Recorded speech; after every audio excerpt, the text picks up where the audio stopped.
Gente, boa noite. Então vamos dar continuidade ao nosso estudo do Evangelho segundo o Espiritismo. E nós estamos no capítulo 28, que fala das preces. E tem aqui uma coletânea de preces sugeridas pelos Espíritos para cada situação. Na aula passada, o Valtinho falou sobre a prece para afastar os maus espíritos.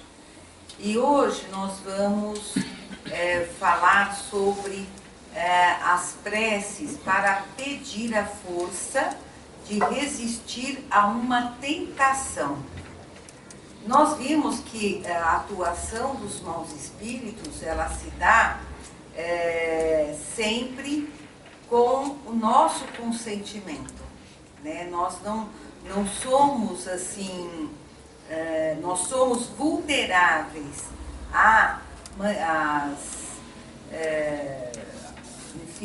ao assédio, né, de maus espíritos quando nós permitimos.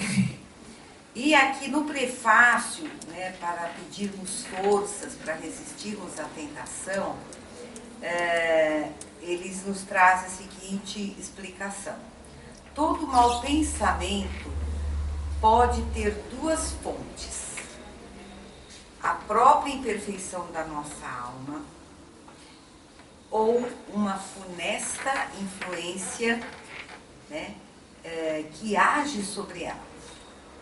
Neste último caso, é sempre o indício de uma fraqueza que nos torna propensos a receber a influência. E, por conseguinte, de uma alma imperfeita, de tal sorte que aquele que faliu não poderia invocar para se desculpar a influência de um espírito estranho, uma vez que esse espírito não o teria solicitado ao mal se o considerasse inacessível à sedução. Então, nós temos aí, embora tenhamos duas fontes, como ele diz aqui, de sofrer uma tentação, e uma está na nossa própria imperfeição, né? E na outra, pela influência funesta de um espírito imperfeito. Mas, ora, a imperfeição, mas ambas derivam da nossa imperfeição moral. Percebe? Só que, no primeiro caso, a gente se deixa levar por nós mesmos, pelas nossas paixões, pelas nossas escolhas, sem influência de ninguém, por decisão própria. E no segundo caso, nós temos as imperfeições e nós passamos a ser o quê? Assediados, né? Reforçados, vamos dizer assim, na nossa intenção. E aí nós falimos, nós agimos de modo que prejudicamos a nós e aos outros. Então, qualquer atitude que nós tenhamos e que tenha um reflexo, um resultado em nós ou no outro negativo, né, é derivado de uma má ação. E esta má ação, ela se dá ou por escolha e decisão própria, sem precisar de reforço de ninguém, ou reforçada pelas más influências. Mas, veja bem, nós nos tornamos acessíveis às más influências por escolha, por fraqueza nossa, né? Porque os espíritos, eles se associam ao nosso padrão mental.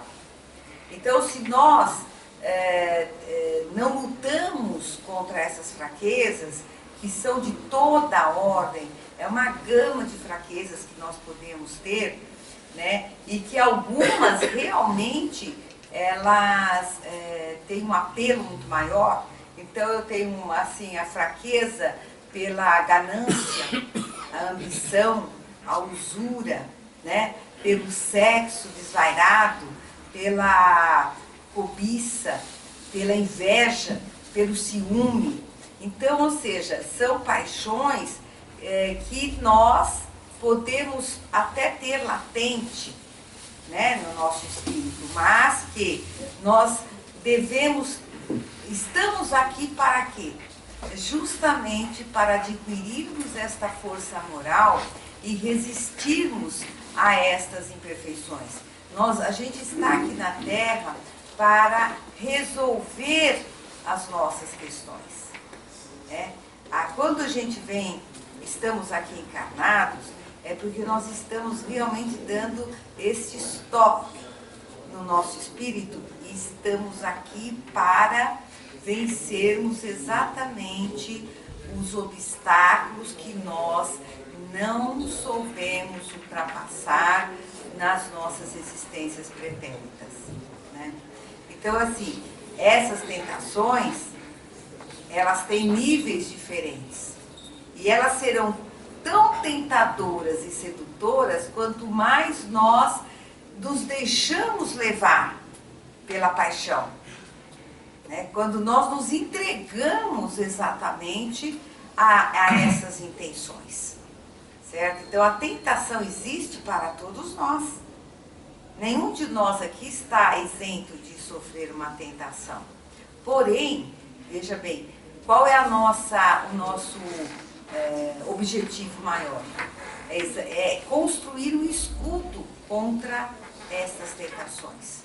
Não apenas deixarmos levar a vida, né? E depois, quando colhermos o mau resultado, nós nos colocarmos na situação de vítimas, certo?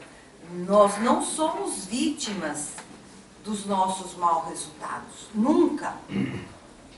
É bom que a gente tenha essa consciência, né? Nenhum de nós, nem o mais coitado de todos, que merece toda a nossa compaixão, merece a nossa compaixão. Devemos realmente ter um cuidado, uma atenção com o mais necessitado, porém ele está, né, lidando exatamente com o resultado daquilo que ele escolheu. Agora, quando o mau pensamento surge em nós, podemos, pois, supor um espírito malévolo nos solicitando ao mal, e como se tratasse e ao qual estamos inteiramente livres para ceder ou resistir. Então, este é um princípio intrínseco ao espírito. Nós somos livres. Nós nos fazemos cativos por escolha.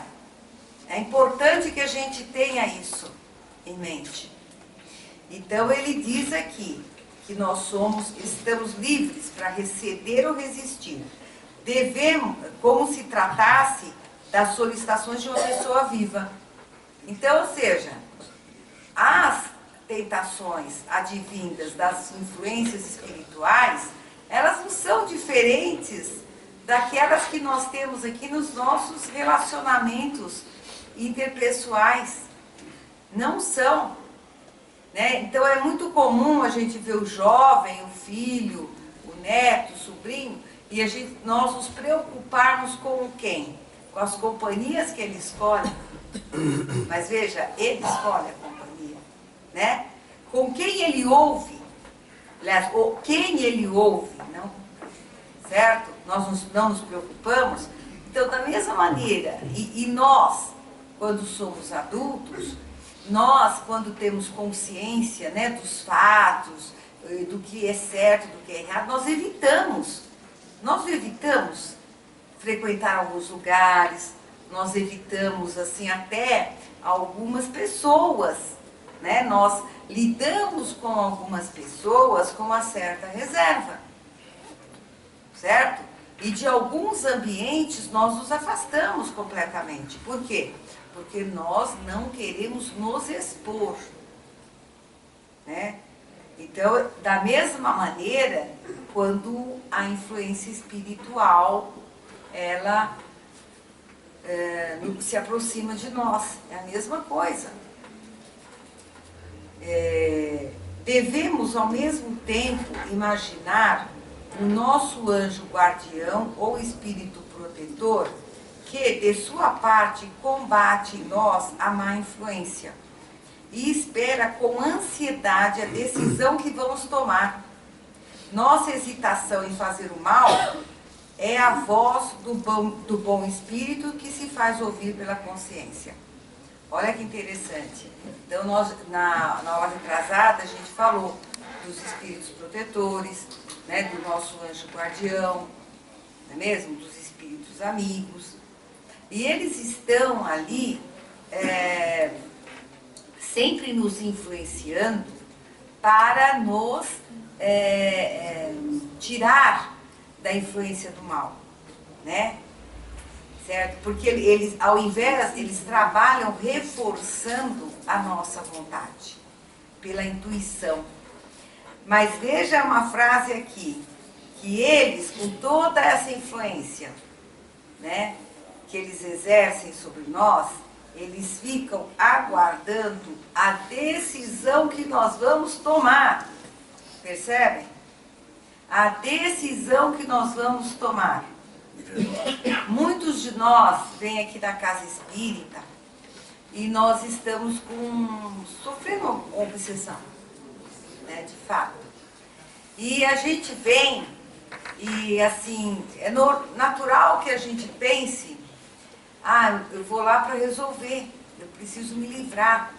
Ou alguém próximo a nós que nos traz aqui, né, nos traz com a intenção de nos livrar daquela influência, né, que tem levado a tomada de decisões muito, muito ruins para quem está sofrendo, para quem está sob a influência, né? São mães que vêm aqui em nome de filhos, pais, mães, certo?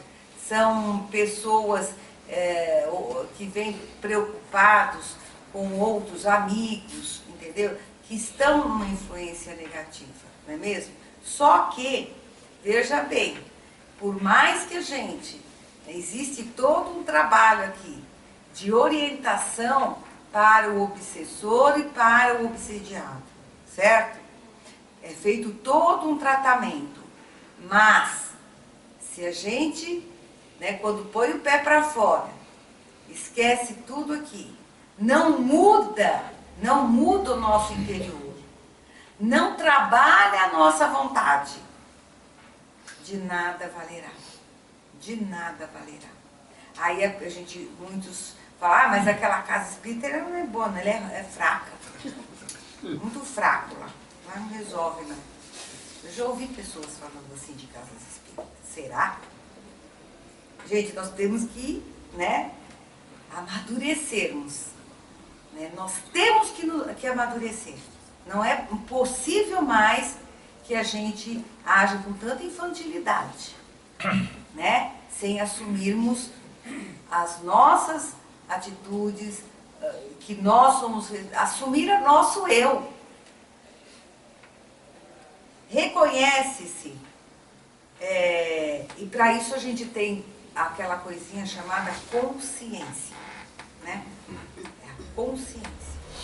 Bom, reconhece que um pensamento é mau quando ele se afasta da caridade. Aqui é outro pedaço importantíssimo. Reconhece-se que um pensamento é mau quando ele se afasta da caridade.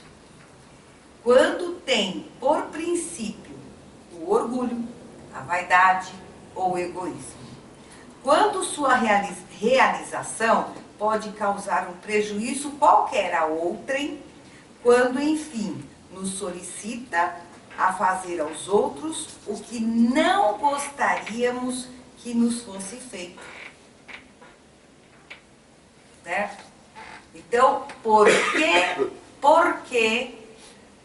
na doutrina espírita, né, a grande bandeira, o estandarte da nossa doutrina, qual que é? Fora da caridade não há salvação. E aí ele cita exatamente o capítulo 15, no item 10, quando fala, né, vai explicar, fora da caridade não há salvação, certo? Porque nesta frase, nesta máxima, estão contidos os destinos dos homens na terra e no céu. Leia-se, mundo espiritual, mundo dos espíritos. Na terra, porque à sombra deste estandarte, eles viverão em paz. E no céu, porque aqueles que a tiverem praticado encontrarão graça diante do Senhor. Esta divisa é a luz celeste, a coluna luminosa que guia o homem no deserto da vida para conduzi-lo à terra. Olha que lindo. Prometida e brilha para a terra prometida, e brilha no céu como uma auréola santa na fronte dos eleitos. E na terra está gravada no coração daqueles a quem Jesus dirá: passai à direita, vós os benditos do meu Pai. Vós os reconhecereis pelo perfume de caridade que espargem ao seu redor. Nada exprime melhor o pensamento de Jesus, nada resume melhor os deveres do homem do que esta máxima de ordem divina. O Espiritismo não pode provar melhor a sua origem do que dando-a por regra, porque ela é o reflexo do mais puro cristianismo. Com tal guia o homem não se perderá jamais. Aplicai-vos, pois, meus amigos, em compreender-lhes o sentido profundo e as consequências, e em procurar por vós mesmos todas as suas aplicações. Submetei todas as vossas ações ao controle da caridade. E aí vem a frase que faz, que é o elo dessa lição que a gente acabou de ver. E vossa consciência vos responderá, não somente, ela vos evitará de fazer o mal, mas vos levará a fazer o bem, porque não basta uma virtude negativa, é preciso uma virtude ativa. Para fazer o bem é preciso sempre a ação da vontade. Para não fazer o mal, basta frequentemente a inércia e a negligência. Bom, gente, o que a gente pode aqui aprender desta lição? Aí vai, mas como que eu vou resistir a essa tentação? Este meu defeito. Aí, qual que é o aconselhamento aqui dos espíritos? Recorramos à caridade. À caridade. Até que ponto nós somos caridosos?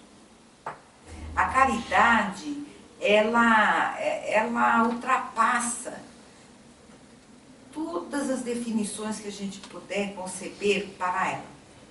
É porque não tem uma palavra. Vocês viram há pouco que ele diz que assim, ela é uma luz, ela é um norte, e nós, olha só, que ele fala, ele atribui a cada um de nós a melhor forma de praticá-la.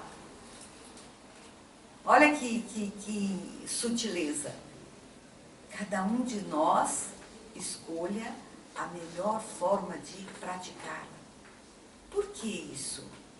Porque cada um de nós aqui temos as nossas idiosincrasias, nós somos diferentes uns dos outros. As nossas necessidades não são as mesmas.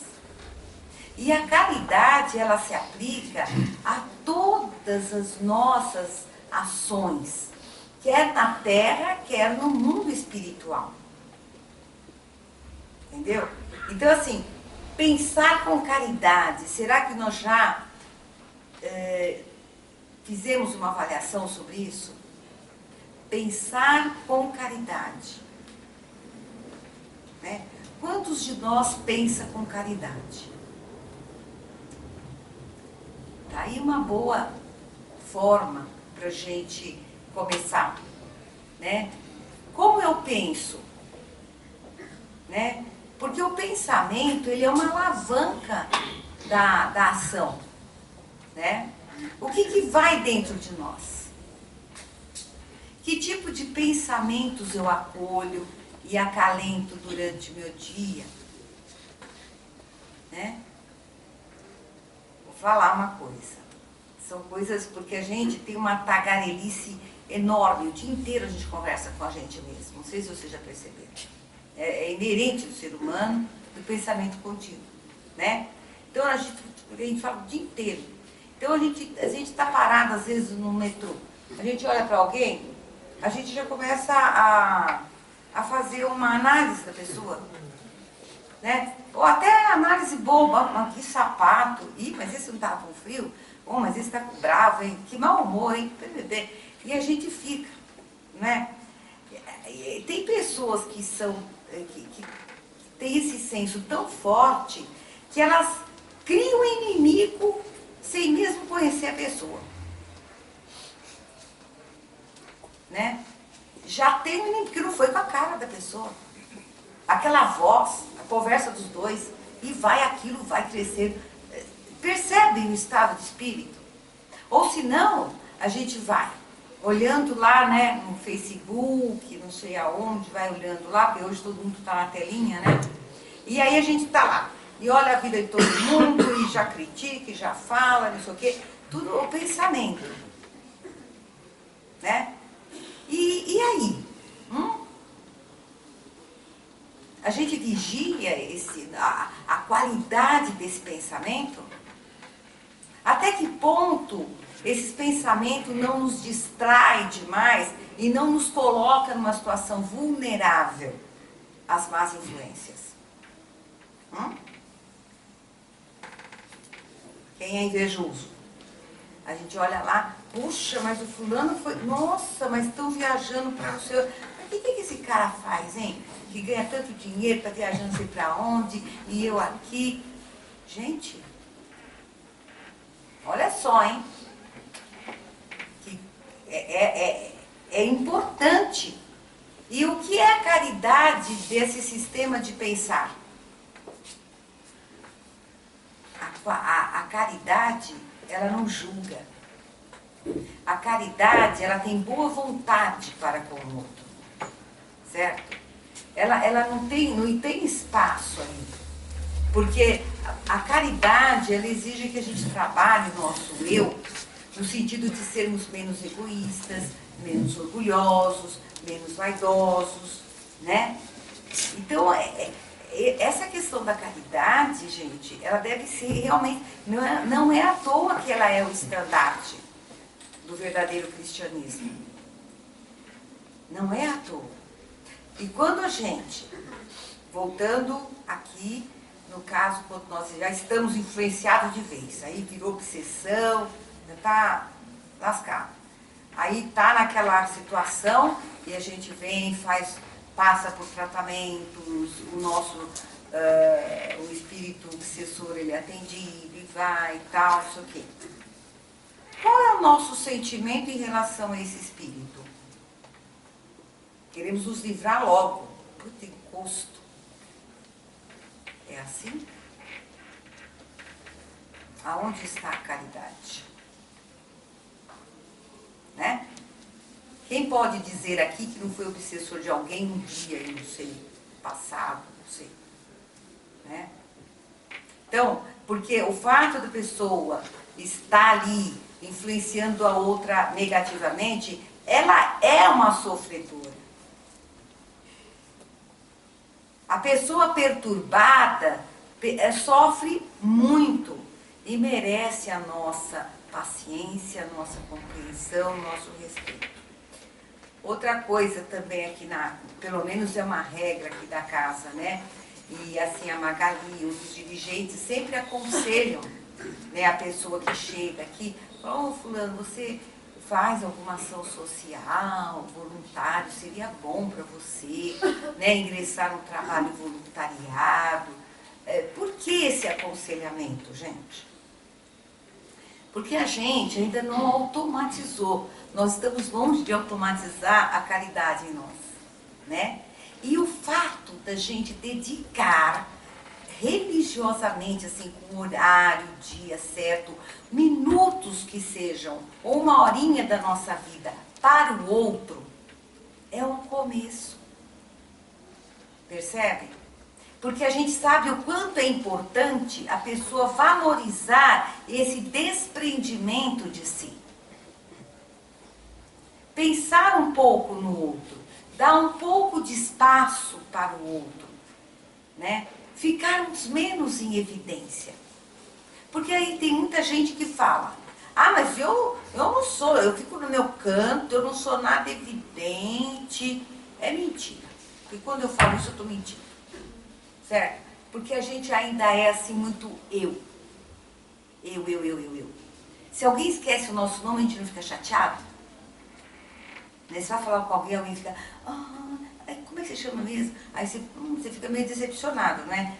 Esse é o teste. Ficou decepcionado é porque a gente ainda põe o nosso eu em primeiro plano. A gente é assim. Tá? Mas nós não estamos aqui perdidos. Deus não está perdendo tempo conosco. Então, resistir a uma tentação, uma fórmula eficaz que eles estão dando aqui, a caridade. Né? Porque quem age com caridade, aí vamos pegar os exemplos máximos, né? O Chico Xavier, né?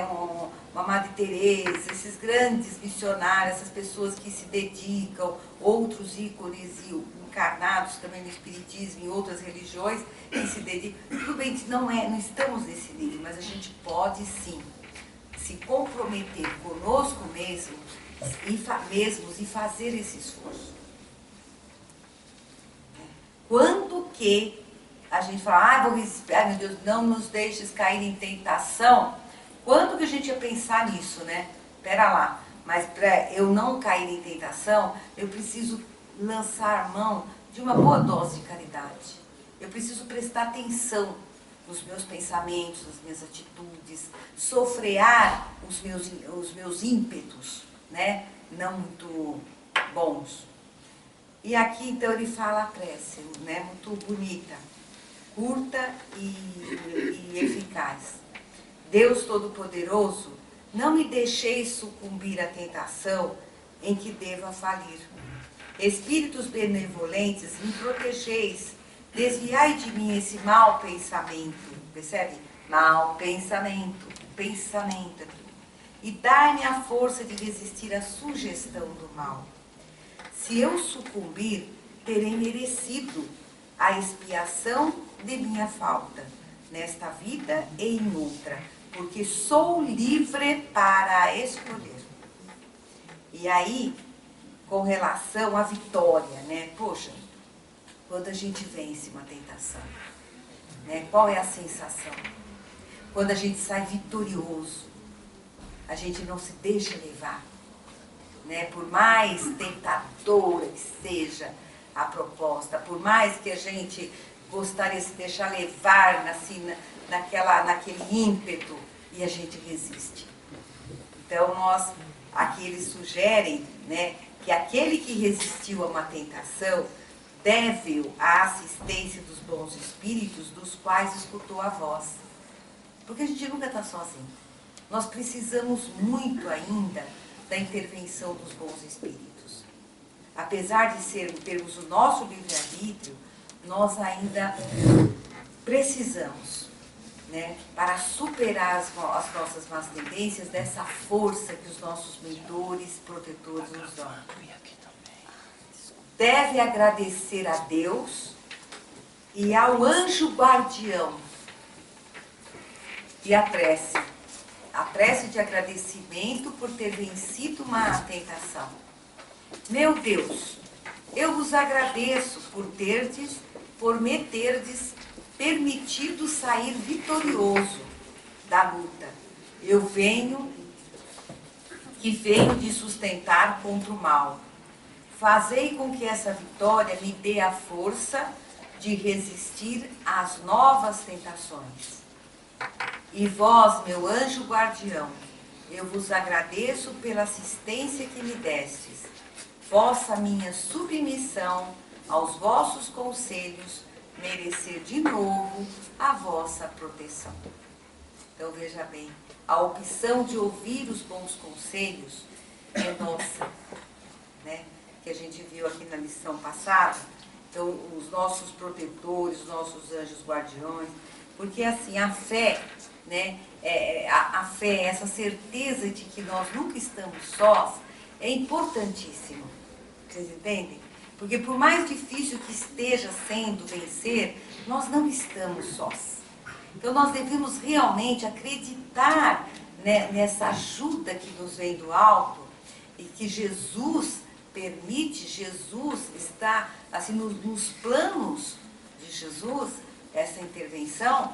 Nós temos que estar atentos. E quanto mais nós nos conhecermos, né, e saber onde estão as nossas fraquezas, né? E cada um de nós aqui tem o pezinho meio frouxo numa fraqueza. Vamos trabalhar com carinho com relação a ela, né? E não vamos confiar que nós sairemos sim vencedores. E quando nós estivermos sob a influência dos irmãos, né, do outro lado, a gente tem que fazer aquela prece por eles, certo? Porque se eles estão nos incomodando, se eles conseguiram nos influenciar e estão tendo essa sugestão presente em nós, é porque nós estamos deixando.